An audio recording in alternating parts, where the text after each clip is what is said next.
എല്ലാവർക്കും ഹൃദയം നിറഞ്ഞ ഓണാശംസകൾ നേരുന്നു.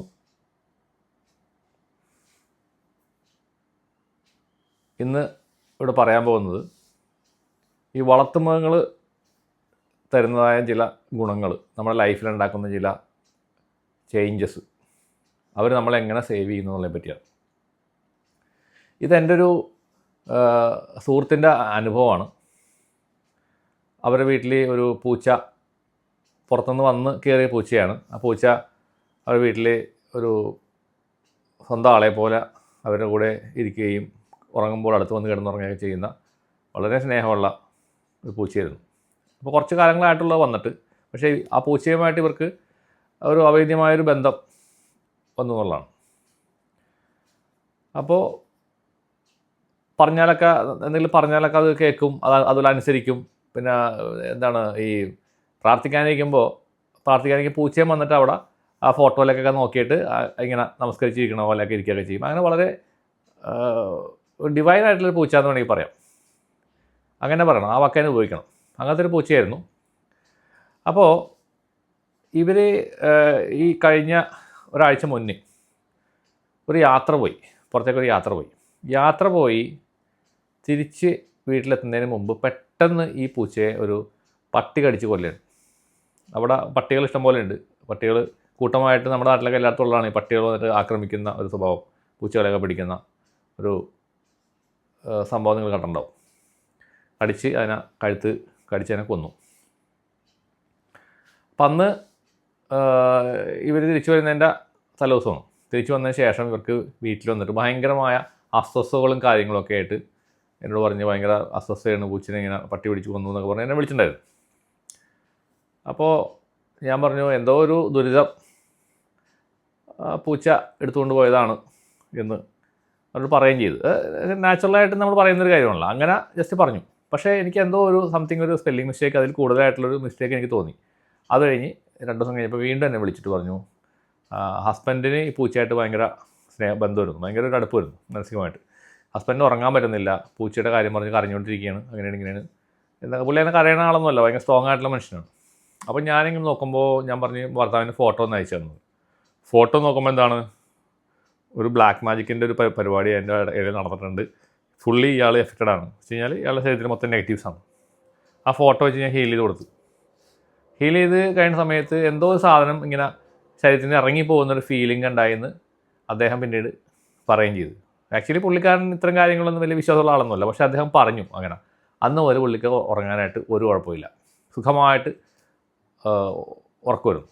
അപ്പോൾ അത് കഴിഞ്ഞിട്ട് എൻ്റെ ഫ്രണ്ട് പറഞ്ഞു, ഇങ്ങനെ പുള്ളിക്കാരത്തിക്കും ഇതുപോലെ തന്നെ ബുദ്ധിമുട്ടുകളുണ്ട്, ഉറങ്ങാൻ പറ്റുന്നില്ല, ദുസ്വപ്നങ്ങൾ കണ്ടുകൊണ്ടിരിക്കുന്നു, ആകപ്പാടെ ഭയങ്കര ഹെവിനെസ്സാണ്, ഷോൾഡർ കഴുത്തൊക്കെ ഭയങ്കര ഹെവിനെസ്സാണ്. അപ്പോൾ നമ്മൾ എപ്പോഴും പറയാറുണ്ട്, ഈ നെഗറ്റീവ് എനർജി വന്നാൽ ഷോൾഡർ കഴുത്തിലൊക്കെ ഭയങ്കര നെഗറ്റീവ്സ്, ഹെവിനെസ്, അല്ലെങ്കിൽ ഭയങ്കര വേദന, ഒരു 50 കിലോ വെയിറ്റ് ഇവിടെ ഇങ്ങനെ വെച്ച പോലെയൊക്കെ ഉണ്ടാവുമെന്ന് നമ്മളെല്ലാ വീഡിയോയിലും പറയാറുണ്ട്. സെയിം ഇതാണ് അവസ്ഥ തന്നെ വരും. അപ്പോൾ ഞാനപ്പോൾ ഒരു ചെറിയൊരു ഹീലിംഗ്, സമയക്കുറവുള്ളതുകൊണ്ട് ചെറുതായിട്ടൊരു ഹീലിംഗ് ഞാൻ ആദ്യം ചെയ്തു കൊടുത്തു, ചെറിയൊരു ഹീലിംഗ്. പക്ഷേ അത് മുഴുവനായിട്ട് എഫക്റ്റ് ആയില്ല. കാരണം ഒരു ഫോട്ടോ വെച്ചിട്ട് ഒരു 5 മിനിറ്റത്തെ പരിപാടിയാണ് ചെയ്തത്. ഞാൻ തിരക്കിലായതുകൊണ്ട് അങ്ങനെയൊക്കെ ചെയ്യാൻ പറ്റുള്ളൂ. അപ്പോൾ ഞാൻ പറഞ്ഞു, കുഴപ്പമില്ല, നമുക്ക് ഇതിൻ്റെ തിരക്ക് കഴിഞ്ഞ് വരുമ്പോൾ ഞാനപ്പോൾ ഒരു യാത്രയിൽ ആയിരുന്നു, വന്നിട്ട് ശരിയാക്കി തരാമെന്ന് പറഞ്ഞു. അപ്പോൾ അതിൻ്റെ ഹീലിംഗ് കഴിഞ്ഞ ദിവസം ചെയ്തു. ഏകദേശം ഒരു 1.5 മണിക്കൂർ എടുത്തത് ചെയ്യാനായിട്ട്. കാരണം ഒരു കാര്യമായ ഒരു ശത്രുബാധയായിരുന്നു ഇവരുടെ ശരീരത്തിലേക്ക് കയറിയിരുന്നത്. ശരിക്കും പറഞ്ഞാൽ ഇവർക്ക് എന്തെങ്കിലുമൊക്കെ അപകടങ്ങൾ സംഭവിക്കേണ്ട ഒരു സാഹചര്യമാണ് ഉണ്ടായിരുന്നു. പക്ഷേ ആ പൂച്ച അവരെ സേവ് ചെയ്തു. ആ ദുരിതം ഒരു മേജർ പോർഷൻ പൂച്ച എടുത്ത് കൊണ്ടുപോയി ആ അപകടത്തിലേക്കുള്ള, അത് മരണമാണ് സംഭവിക്കേണ്ടത് ശരിക്കും പറഞ്ഞു കഴിഞ്ഞാൽ. പക്ഷേ ആ മരണത്തിനെ പൂച്ച കൊണ്ടുപോയിട്ട് ഇവരെ രക്ഷപ്പെടുത്തി എന്നുള്ളതാണ്.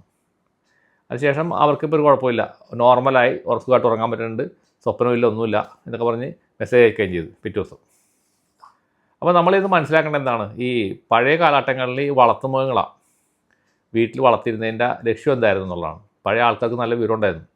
ഇപ്പോഴൊക്കെ എന്ന് പറഞ്ഞു കഴിഞ്ഞാൽ അതൊക്കെ കേൾക്കുമ്പോൾ ആളുകൾക്ക് പുച്ഛോടും, കളിയാക്കുകയും വിമർശിക്കുകയും കമൻ്റ് ഇടുകയും നെഗറ്റീവ് കമൻ്റ് ഇടുകയും ചെയ്യുന്ന ആൾക്കാരാണ് നമുക്ക് കൂടുതലുള്ളത്.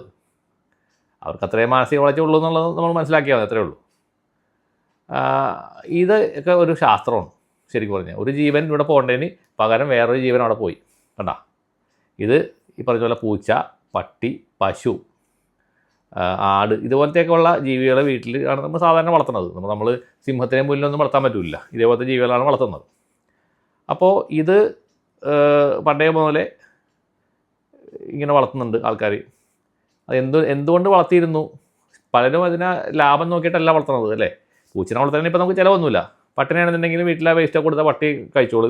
ഇപ്പോൾ പിന്നെ ആൾക്കാർ പട്ടിക്ക് വേണ്ടി ഫുഡിന് വേണ്ടി കൊടുക്കുന്ന ആൾക്കാരൊക്കെ ഉണ്ട്, അങ്ങനെയുണ്ട്. അത് തെറ്റില്ല. പശുവിനെ വളർത്തുമ്പോഴാണ് നമുക്ക് അതിനെ മെയിൻ്റെനൻസ് ചെയ്യാനൊക്കെ ബുദ്ധിമുട്ടും കാര്യങ്ങളുള്ളതുകൊണ്ട് പശു വളർത്തൽ ഇപ്പോൾ പൊതുവെ കുറഞ്ഞു വരുന്നുണ്ട്. പക്ഷേ എന്നിരുന്നാലും നമുക്കൊരു പൂച്ചയോ പട്ടിയോ മതി, ഇതിൻ്റെ ഒരു സാധനം അവിടെ വർക്കാവും. അപ്പോൾ ഇതിങ്ങനെ നമ്മൾ ചെയ്യുകയാണെങ്കിൽ നിങ്ങൾക്ക് വരുന്ന ദുരിതങ്ങൾ ഇത് മനസ്സിലാക്കേണ്ട സംഗതി ഇതാണ്.